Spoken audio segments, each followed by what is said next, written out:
Porque talvez você nunca tenha parado para pensar no peso real das suas palavras, do seu olhar, do seu silêncio.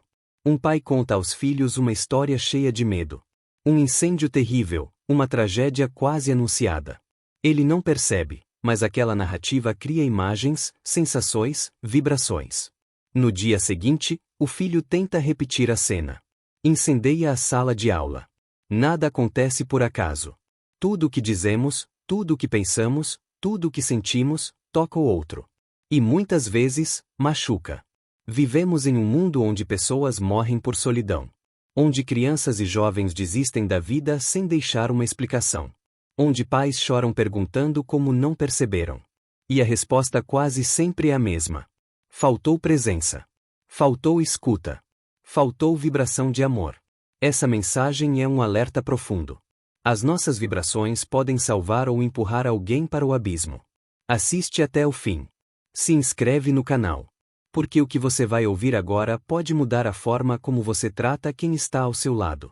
Amigos, um pai impressionado contava aos filhos na hora do jantar um incêndio pavoroso que ele havia visto quando voltava do trabalho. E de todas as formas, com todos os meneios, ele explicava em detalhes como quase aconteceu uma tragédia, tamanho incêndio que acontecera numa enorme fábrica da cidade. Os dois filhos, de olho arregalado, impressionados, foram todos dormir. No dia seguinte, para surpresa do pai, ele recebe no trabalho um telefonema da escola de um dos seus filhos. O menino, marcado pelo relato que o pai fizera, incendiara a sala de aula. E Valérium, espírito amigo de Chico, e que há muitos anos atrás, através dele, contava essas histórias, conta essa pequena história para nos lembrar que nosso relato, nosso entendimento com o outro, provoca no outro pensamentos, sentimentos, vibrações e energias.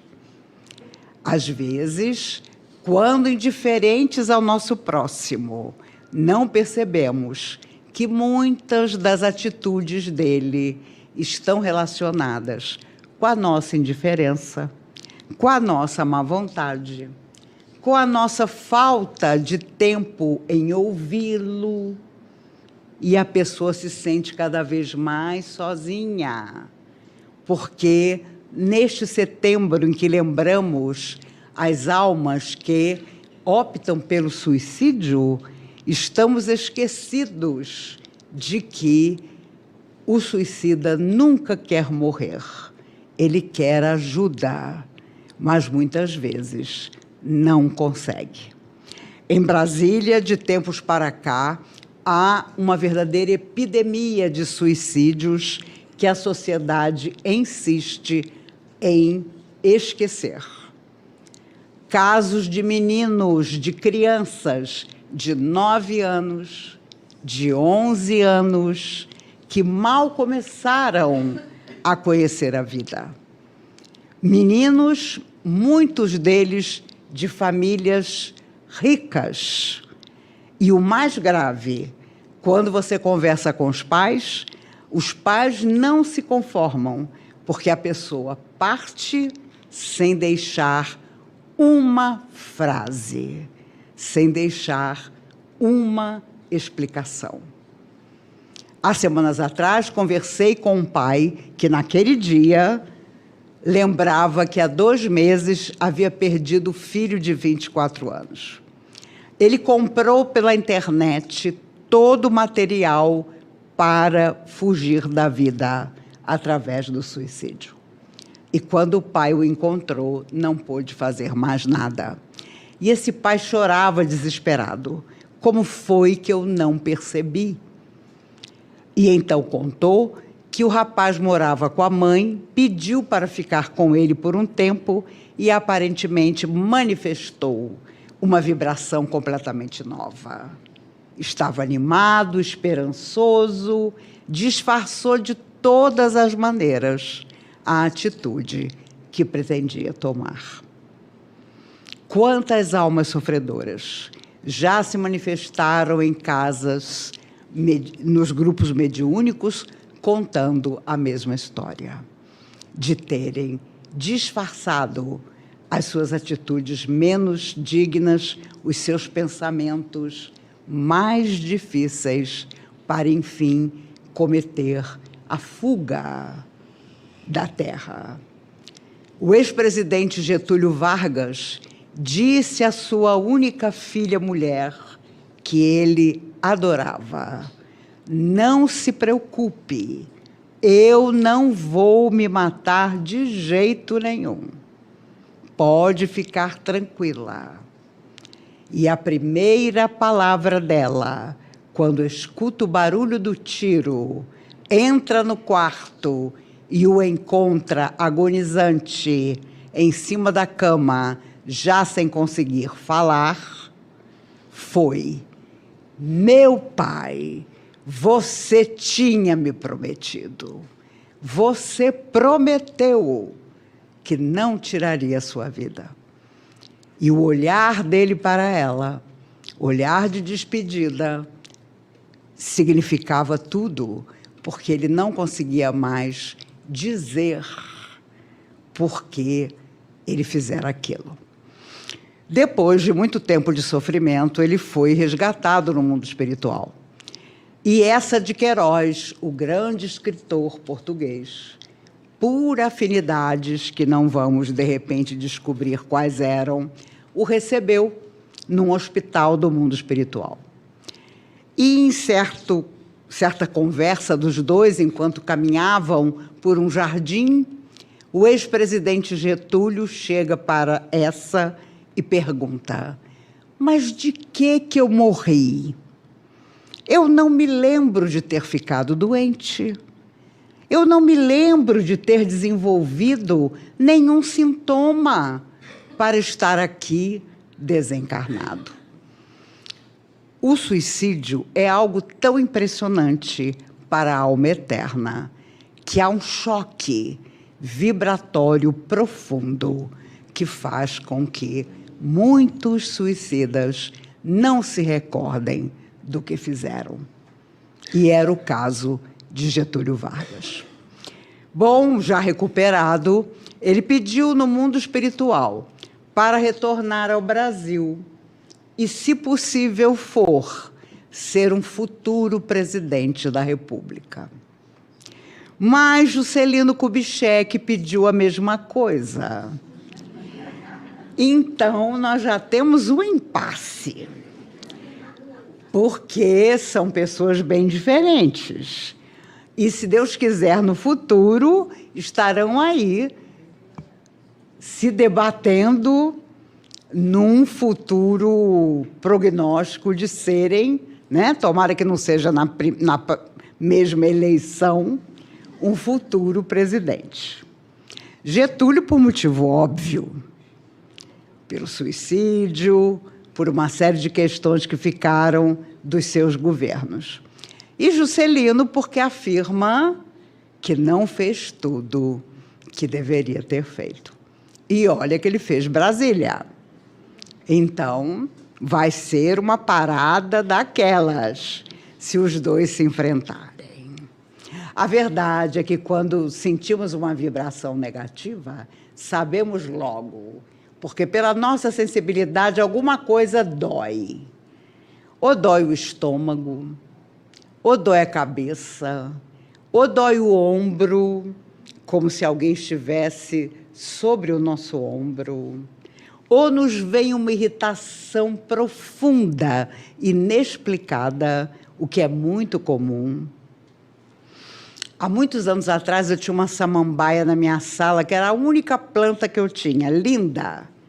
Alguém foi me visitar, eu vi que não estava bem, porque na época eu tinha um gato preto chamado Juarez, E o Juarez era o tipo do bicho que não tinha piedade. Quando a pessoa estava mal, ele ia para debaixo do fogão e só saía de lá quando a pessoa ia embora. E ela disse, mas sua samambaia está linda. No dia seguinte, a samambaia estava esfarelada, de tão morta. Existem pessoas que têm esse poder e ainda se acham médiuns maravilhosos. Chegam no grupo, chegam no centro espírita e dizem, eu mato planta que você precisa ver. Uma senhora me disse, você precisa conhecer minha filha.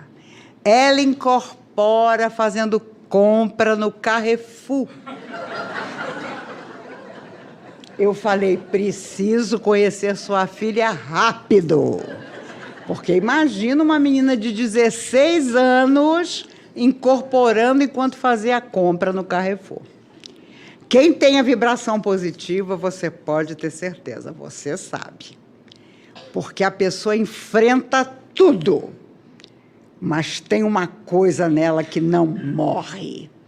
É uma força, é uma chama. É algo que chega no último minuto da sua necessidade. Na hora em que todo mundo desistiu de te ajudar. Na hora em que a sua aparente enfermidade não tem solução. Alguma coisa dentro de você renasce. É uma força que a gente não sabe de onde vem. Nossa, não é. Do corpo físico, não é. É com certeza a mão de Deus que vela sobre todos nós. E muitas vezes nós não acreditamos nisso, mas é. E o espírita é difícil, porque quando ele se vê numa situação adversa, ele geralmente quer sair da situação. Não, eu não tenho estrutura para ajudar, eu ainda não estou preparado. Eu tive um amigo que sempre dizia, eu estou me preparando para ser espírita. Anos de espiritismo. Até o dia em que os espíritos amigos lembraram a ele que André Luiz, através de Chico Xavier, costumava dizer que 7 dias de conhecimento da doutrina nos torna espíritas, queiramos ou não. 7 dias. Acredito que todos nós tenhamos aqui mais que 7 dias. E quando aparecem situações constrangedoras, quando a vibração vem de quem está lá fora, de um morador de rua, de alguém que às vezes chega embriagado, necessitado. Olha, o Chico estava sempre aos sábados aguardando as caravanas que iam com ele à Vila do Pássaro Preto para levar mantimentos. E o espírita, quando ele se vê numa situação complicada, ele deixa de ser espírita na hora. E havia um bêbado em Uberaba que todo sábado, completamente embriagado, ia até o Chico. De manhã, no sábado, aquelas caravanas de espíritas. E ele chegava cantando. Cantava Nelson Gonçalves, cantava Noel Rosa, cantava Silvio Caldas. Aquele constrangimento, os espíritas fingindo que não estavam vendo aquilo. Chico, vamos embora, estamos com pressa. E o Chico recebia o rapaz bêbado com uma tranquilidade absoluta. Oh, meu amigo, cante para mim aquela música do Orlando Silva. E o bêbado cantava Orlando Silva. Agora, dizia o Chico, canta para mim aquela música da Elisete Cardoso que eu gosto tanto. E o bêbado caprichava na Elisete Cardoso. E os espíritas subindo os muros, para não dizer as paredes, porque todo mundo queria ir embora para ficar longe do bêbado. E até que o Chico fizesse o 5º ou 6º pedido, e o bêbado cantando, até que o Chico disse: "Ô, meu filho, agora nós temos que ir. Agora nós temos o nosso trabalho nos aguardando." E aí, para surpresa de quem ficou, lá estava o bêbado completamente recuperado da bebedeira. Porque cada música que ele cantava, a pedido do Chico, o transformava. E quando iam todos saindo, um amigo meu, Maurício, ao lado do rapaz embriagado, escutou-o dizer: "Deus te abençoe, Chico Xavier, porque todo sábado eu venho aqui e você sabe por que eu bebo." Ele tinha só uma filha de 6 anos. Os dois iam atravessar a rua. Veio um ônibus desgovernado e esmagou a menina. Ele ficou apenas com o braço da filha na mão, porque o resto do corpinho foi dilacerado pelo ônibus. O Chico não era tolo, sabia muito bem por que aquele homem bebia. E cada vez que ele chegava lá e cantava, era um processo de cura que ele atravessava. Mas nós, na preocupação de estarmos sempre com uma vibração superior, muitas vezes nos esquecemos de que Jesus procurava as pessoas mais desequilibradas para curar, porque afirmava inesquecível: não são os sãos que precisam de médico. Nós, espíritas, muitas vezes andamos esquecidos disso. Andamos escolhendo serviço, andamos escolhendo trabalho, quando todo trabalho no bem deve ser o grande objetivo de todos nós. Um fazendeiro mineiro riquíssimo, toda vez que encontrava o Chico, dizia: "Chico, eu não me esqueci das tuas crianças. Um dia eu vou lá e vou fazer um cheque que você vai ver, um cheque poupudo para as suas crianças." O homem morreu. Ele tinha 4 filhos, muitas fazendas. Os filhos dilaceraram o patrimônio em poucos anos. O Chico estava sentado escrevendo sozinho no centro, quando entra o fazendeiro. Entra todo paramentado. "Chico, meu amigo, finalmente eu vim. Finalmente eu vim fazer aquele cheque que há tanto tempo eu te prometo." O Chico olhando para o homem vestido como se ainda estivesse encarnado. E o Chico começou a pensar: meu Deus, mas ele não tem mais nada. E nem os filhos dele têm. Emmanuel, sorridente, diz ao Chico: "Adivinha quem vai contar para ele?"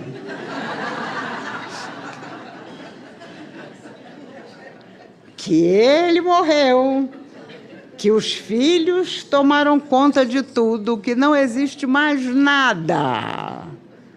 E lá estava o Chico, a ter que contar ao homem, enquanto o homem abria a carteira, que ele não tinha mais nada. Porque a verdade é que todos os amigos meus e familiares que já partiram, quando podem, me dizem a mesma coisa: aqui eu encontrei tudo que eu deixei no coração dos outros. A minha avó paterna morreu com 90 anos, foi espírita a vida inteira. Inclusive numa época, na década de 30, em que a polícia fechava o centro espírita. E as pessoas iam para a delegacia e o delegado, com deboche, dizia: "Quem é esse Bezerra de Menezes? Quem é esse Dias da Cruz?" Porque, na época, o receituário mediúnico era algo muito potente dentro dos grupos de trabalho dos centros espíritas. Aliás, com o Dr. Bezerra de Menezes, eu teria me divorciado, porque ele não cobrava pelas consultas. E um dia a esposa não tinha o que colocar na mesa. E ela, então, perguntou a ele, sim, chegamos ao seguinte, não tem nada para almoço, porque não tem nada na despensa. Nós vamos fazer o quê? E doutor Bezerra abraçou e disse, ah, minha filha, vamos viver de brisa amorosa. É para você se divorciar. Mas, nesse instante, parou um caminhão na porta da casa de doutor Bezerra, lotado de comida, porque, sem que ele soubesse, um industrial entrou na fila naquele dia, foi consultado e não admitiu não pagar. Doutor Bezerra não aceitou o pagamento, mas ele, percebendo a penúria da família, mandou um caminhão de comida para doutor Bezerra de Menezes. Mas essa história de brisa amorosa, hoje em dia, com certeza, daria em divórcio, mesmo que ele fosse doutor Bezerra de Menezes. Com certeza.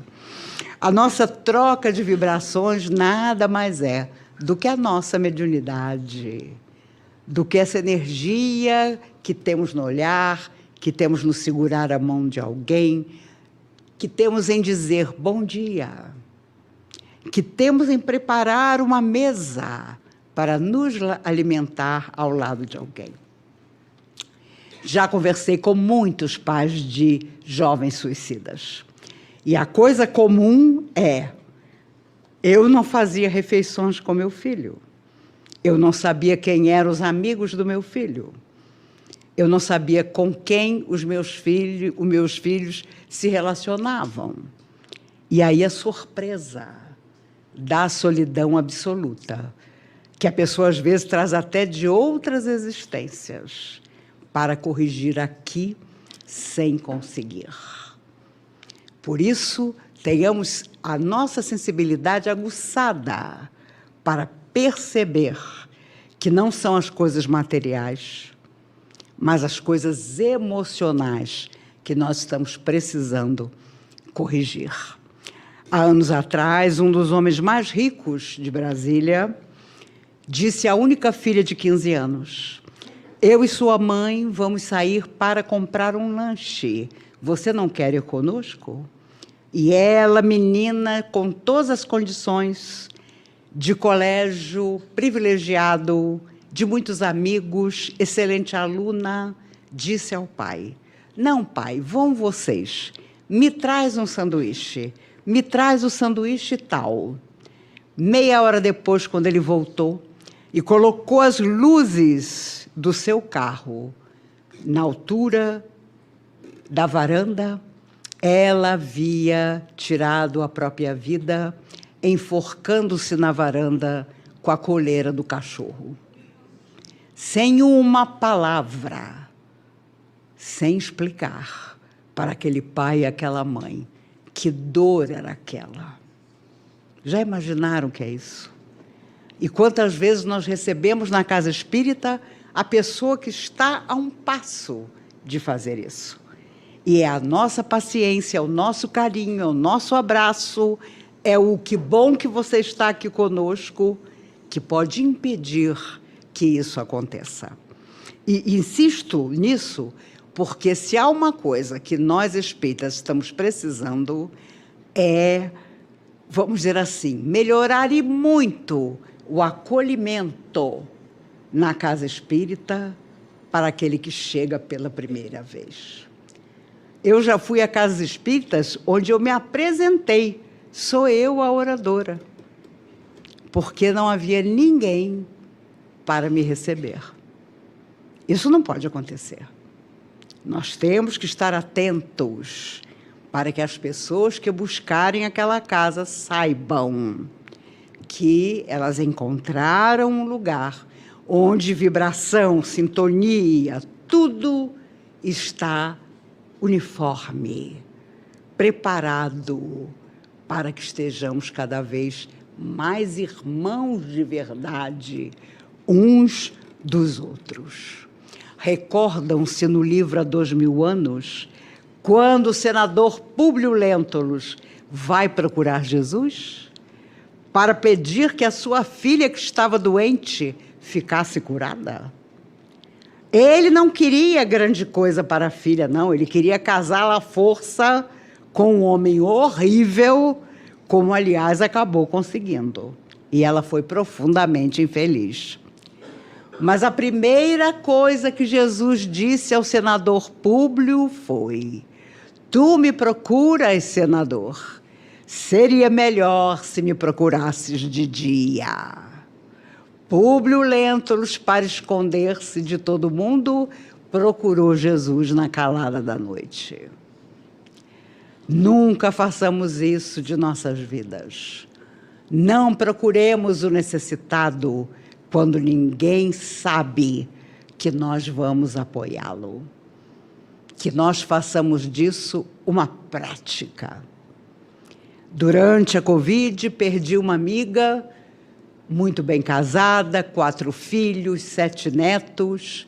Ela tinha o prazer de ajudar.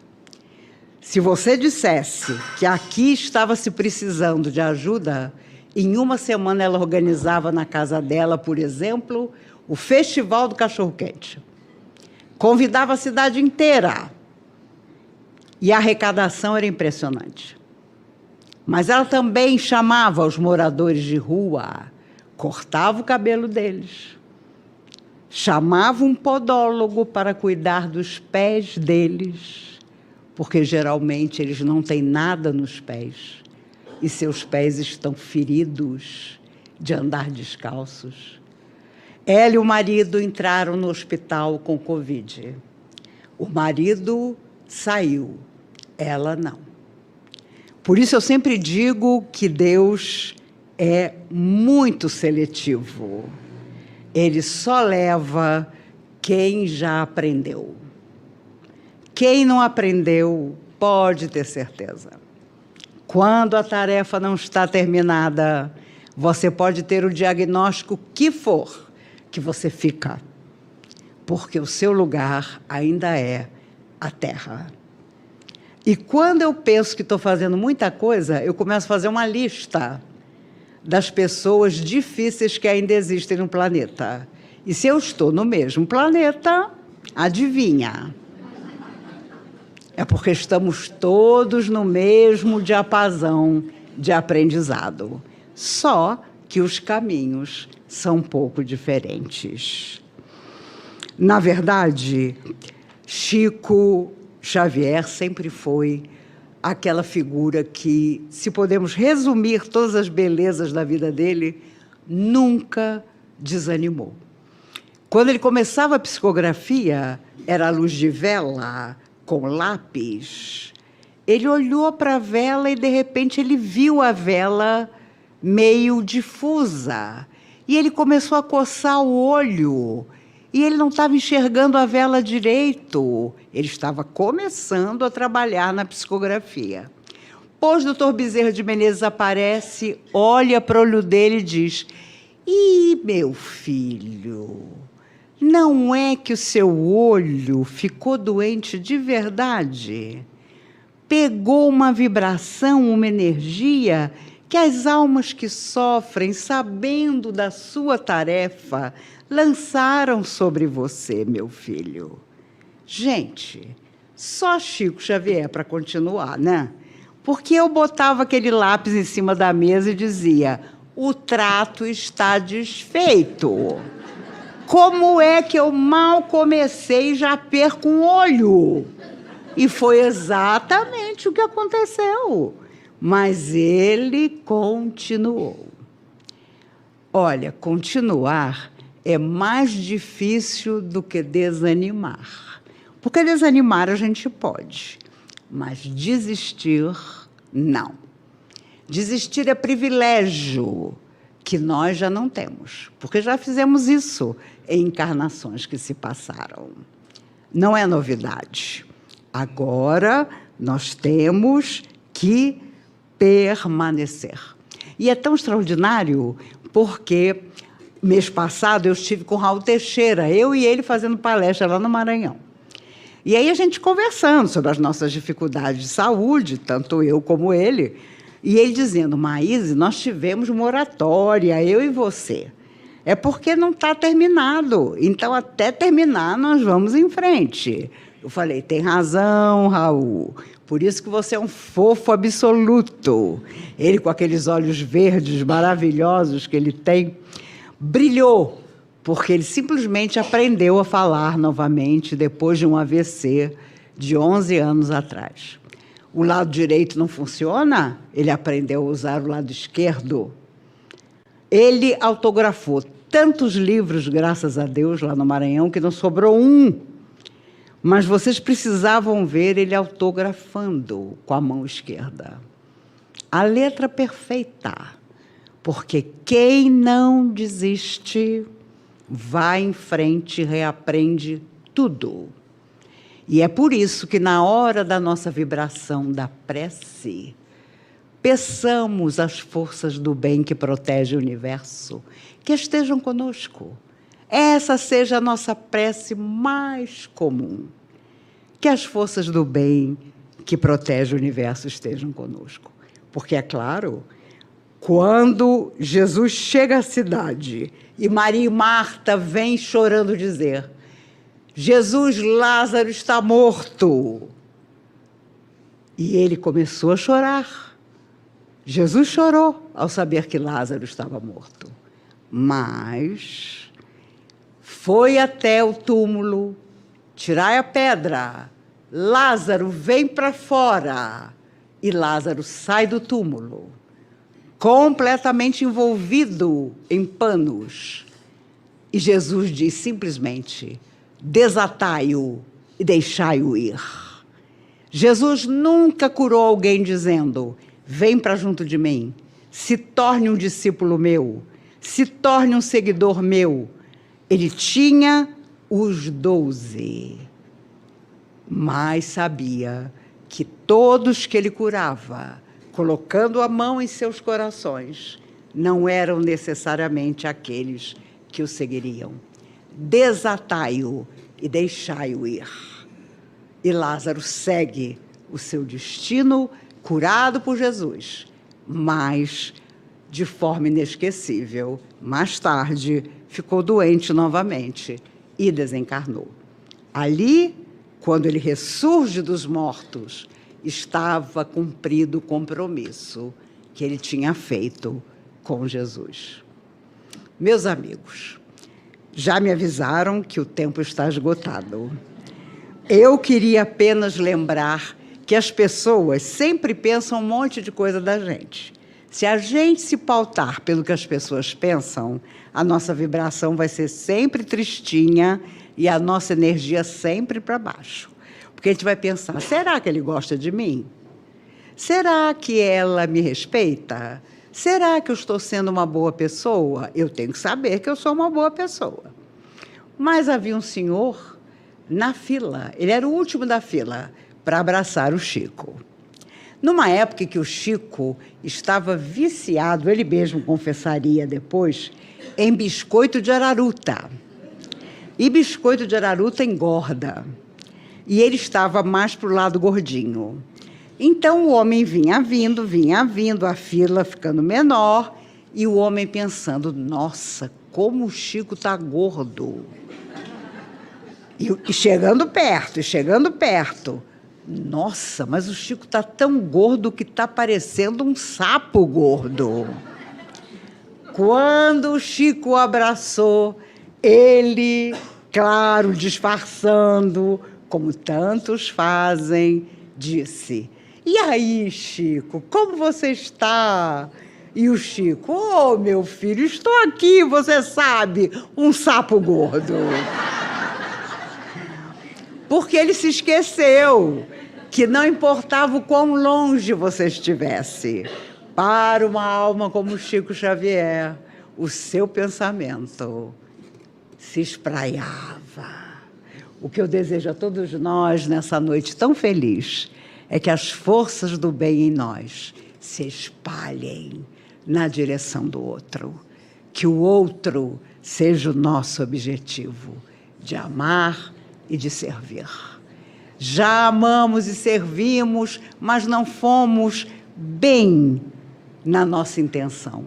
Agora, que tudo nasça do nosso coração renovado, que nós possamos mesmo, de toda a alma, amar, servir, perdoar, não importa o que pensem os outros.